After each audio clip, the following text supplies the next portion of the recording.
Doctors claim that increased screen time can cause development problems and cancer in kids. People always want to make sure they're doing what's best for their children and grandchildren. We're all trying to keep them healthy, happy, and taking advantages of all the things they have access to. However, sometimes the things we thought were helping us turn out to be a bit more controversial. We all know that screens have become increasingly prominent in kids' lives. Whether they're watching TV, playing on tablets, or using their parents' cell phones to keep distracted, there are many hours a day spent looking at a screen. A new study has taken a look at how these screens are affecting children, and unfortunately the results aren't the best news. Doctors don't want parents to panic, but the World Cancer Research Fund is encouraging families to start limiting their screen usage after discovering that sedentary behavior has raised the risk of 12 types of cancer.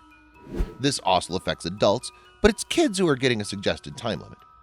Doctors have recommended a limit of 2 hours per day, as sedentary behavior caused by increased screen time can cause adverse health outcomes, including a risk of obesity, colon cancer, breast cancer, and endometrial cancer. The links to cancer seem to be more complex than just using a phone and increasing your risk. Instead, it's caused by a lack of physical activity, and even the number of ads for junk food that a child is faced with when they use these devices.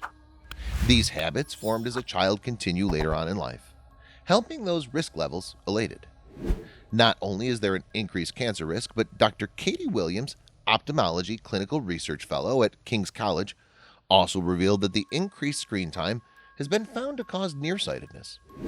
Although genetics are thought to play a part, we don't think that they alone can explain why the number of people with myopia is rising so quickly, she said. But some parents are happy to have the devices, as they can be extremely useful, especially for children who have difficulty speaking. Elizabeth Campbell, mother of 2, spoke out about the study and said that her children use devices all the time. But it was actually very important to her son after he was diagnosed with moderate autism spectrum disorder. My son has learned to communicate with the help of devices, and he uses verbal communication relatively little, Campbell revealed. They help him self-soothe when he's upset, and he puts on videos of favorite nursery rhymes. Playing video games has helped his manual dexterity, hand-eye coordination, problem-solving skills. Dr. Erin Walsh reiterates the importance of a time limit. As a pediatric ophthalmologist, she knows that there are risks associated if there's too much screen time. The guidelines are not only important to reduce strain, but more importantly, to reduce the risk of behavioral disorders, Walsh explains. Creative, interactive, outside play away from digital media remains the most useful recommendation to parents to avoid these complications. The world is filled with stories going viral every single day. But how many of these sites can you actually follow? We understand that your day should start with positive stories, stories that resonate with you. And so we started JoJo Stories.